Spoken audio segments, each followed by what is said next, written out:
All right, I want to welcome on my next guest. We got sports betting analyst. I'm probably going to butcher this, Sam Panayotovich.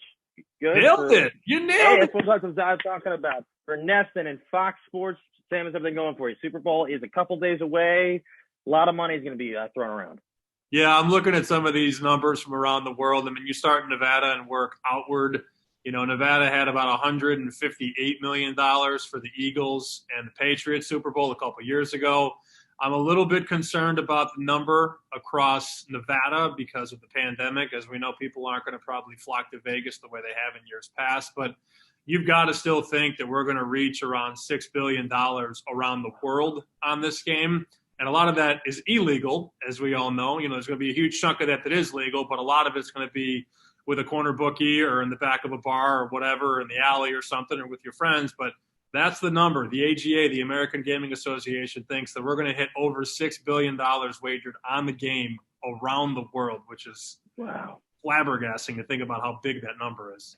Yeah, that's unbelievable. And then I know there's supposed to be some inclement weather. Do you think it's going to affect the amount people are spending, or just differentiate what bets people are doing? No, I don't think so. People, once the ball gets, close to going in the air, people are going to bet. A lot of the handle is going to come Saturday night, Sunday morning, Sunday afternoon. The game's I think it's a 6:30 Eastern time kick. So I would say that probably 60% of the handle is going to come from Saturday and Sunday because people like to wait and, wait till the very last second. Most people don't really care to grab numbers. They don't care about right team, right price. They just go, oh, football, and they like to bet. So I don't think it's going to slow really anything. I've already gotten a couple texts like, hey, it's going to rain maybe in Tampa. Do you like the under? I don't think that it matters. And trust me, bookmakers are well aware of the forecast. You might see the total go down a little bit, but that'll be because people are going to come in with maybe bigger money. The public's going to bet the over. That's the case every year. They like the favorite on the spread. They like the public underdog, on the money line, or they're going to take over. That's what they do. They like over in a lot of the props. They're going to go Mahomes over passing yards, Brady over touchdowns. That's what the public likes to do. It doesn't mean it's right or wrong, but that's the pattern of the way people bet. Interesting. What are some of the bets, some of the props you've seen pop up that are just suckers bets? People are like, oh, there's no way this is not going to lose, and it's definitely going to lose. Well, I don't know about sucker bets per se, but, a lot of the, will Patrick Mahomes throw for 400 yards or will he throw for 500 yards? You get a good payout on bets like that. As we've seen a lot of the American books enter the space, the DraftKings, FanDuel, PointsBet, you see a lot of these things that they call boosters.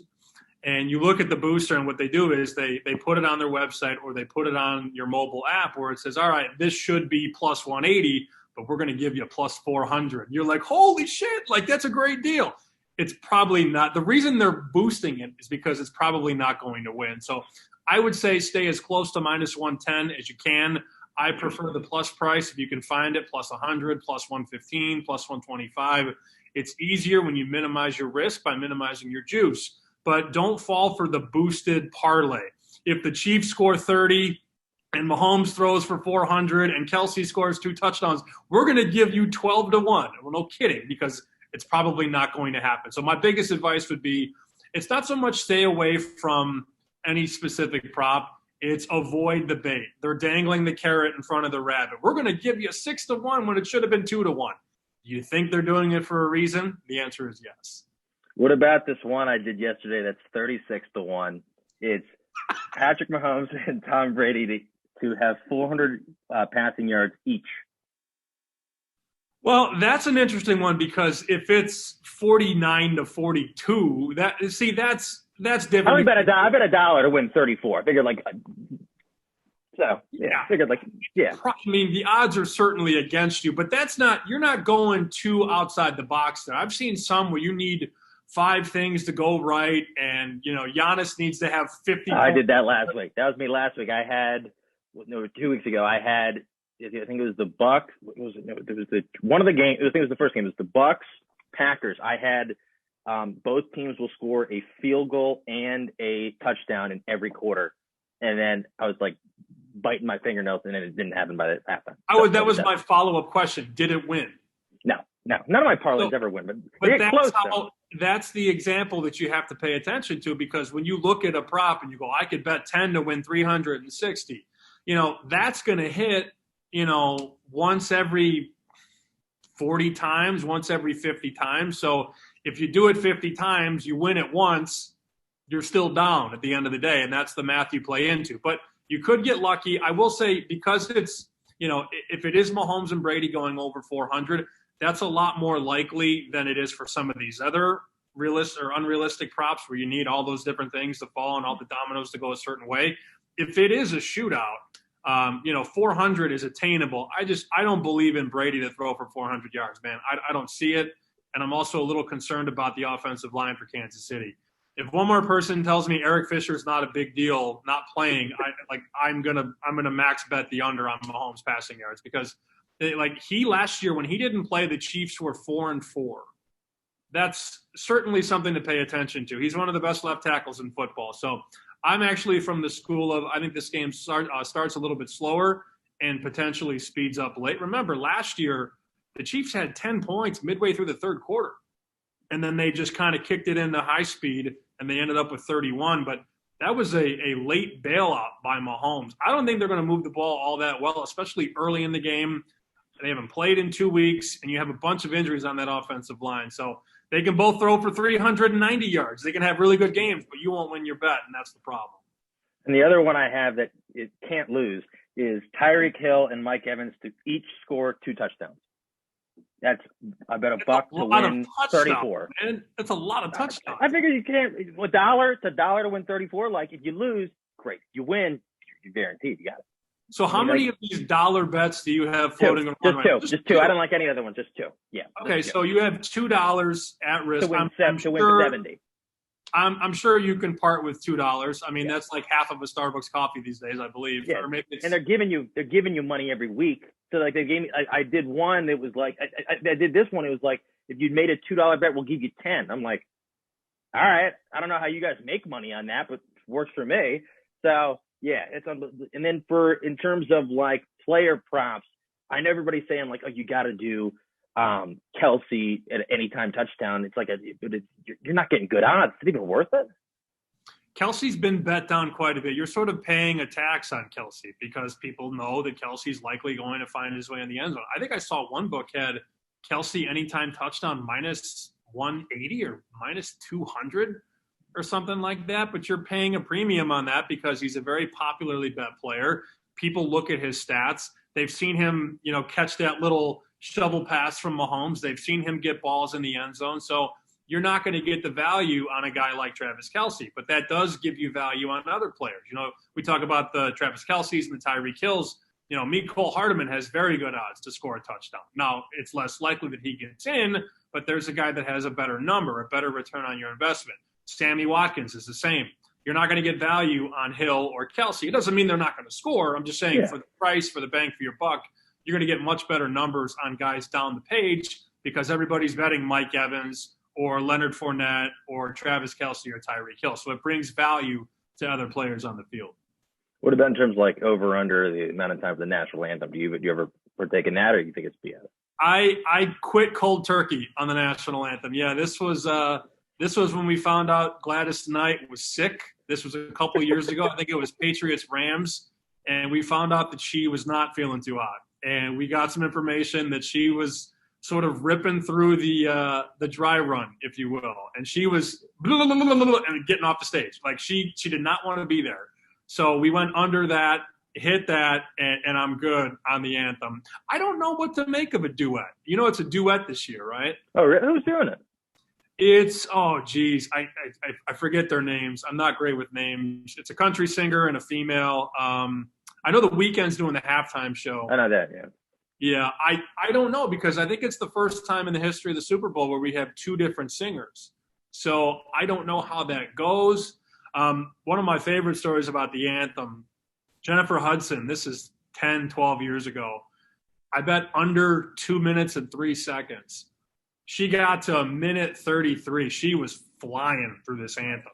And then I think she held free for 25 seconds. And I'm watching, I got my phone out. I'm like, no. She keeps holding free.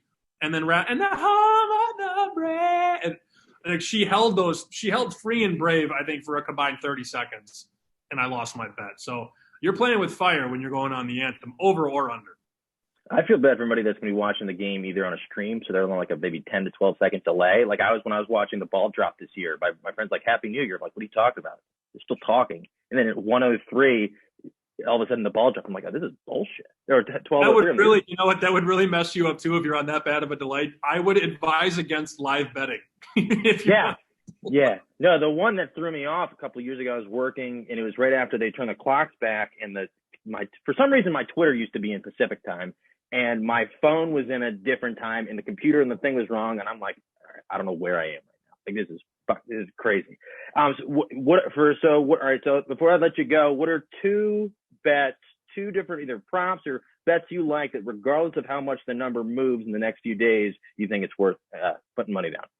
I'll give you 3 if that's cool. I went first quarter under, first half under. Those are sort of correlated. Plays into the logic that I think these teams are going to start a little bit slow. In fact, 3 of the last 6 Super Bowls, Brady's been in a game where it's been 0-0 after 1. Did it against the Seahawks, the Falcons, and the Rams. He's just a slow starter. In fact, I don't think he's thrown a first quarter touchdown pass in any of the 9 Super Bowls. I think I saw that the other day. So that's interesting. I like the first quarter under 10 points. I like the first half under 27.5 points. And then my favorite prop, I think I've played this in 6 or 7 straight years now, and it's hit more times than not. Longest touchdown. It's always a big number, usually close to 50 or 49, but the books have gotten smart because the wise guys have hit the under. People love big touchdowns. They love returns. They love punt returns, kick returns, screen pass to Tyreek Hill, 70 yards up the seam, whatever. You can have that. I'm going under. I went under 47.5 yards. The average touchdown in the Super Bowl is like 10 yards, man. Maybe there's a long special teams one. I'm betting against it. I'm going to short it. I like under 47.5 for the longest touchdown. Who are you taking money line? Tough here. Got the Chiefs before the season 6-1. So every situation is different, right? I mean, if I didn't have skin in the game, I'd probably be all over Chiefs -3. But I'm in a position now where I can take that Chief 6-1 ticket out of my back pocket, and I can, if I wait, I might be able to get a 3.5 on the Buccaneers. Wow. So I could take plus 3.5, have the Chiefs to win, and it could land 1, 2, or 3. I hate laying, though, like on the money line, I hate laying 160 to win a Super Bowl. So just for the price, it is Brady, the defense, very good defensive line and a pretty decent linebacking core. Plus 145, pretty decent pop on the Buccaneers. I think this game, could go either way. I don't really like the side or the money line. But I guess at the price, if you want to give me, $100 and want me to turn it into something, I'd probably take the dog on the money line, even though I'm hoping the Chiefs win the game. Absolutely. Yeah. Well, I can't wait. Hopefully the rain's not too bad. Hopefully there's no cases. I know more. I heard about some haircut fiasco they had. Hopefully that doesn't happen again. Just wait. But the guy was in the chair. He was in the chair. Apparently he finished it. They put up a picture of him half of it. He said, "No, finish it." He pulled the Kirk Cousins. If I die, I die. He didn't care. But yeah, I can't wait. How can people find you on social media? Keep up with some of the stuff you're doing with NESN and with Fox Sports. Sure. You can just go to twitter.com/SPShoot. That's like shooting a basketball. I have one question for you, though. It's the most pressing question when it comes to the Super Bowl. Heads or tails? Where are you going? Tails never fails. Tails is actually won 53% of the time. Just be careful. When you shop around for your coin toss, don't lay 108 or 105. Some of these books are offering plus 100 or minus 102. Every cent matters, especially on the coin flip. Well, is there like an odds that it's never going to just go straight down the middle that they lose the coin? They lose the coin. It's like we can't find it. It's raining. We can't find it. It's gone. Yeah, pterodactyl. Great odds on that. Yeah, new coin or what else you got?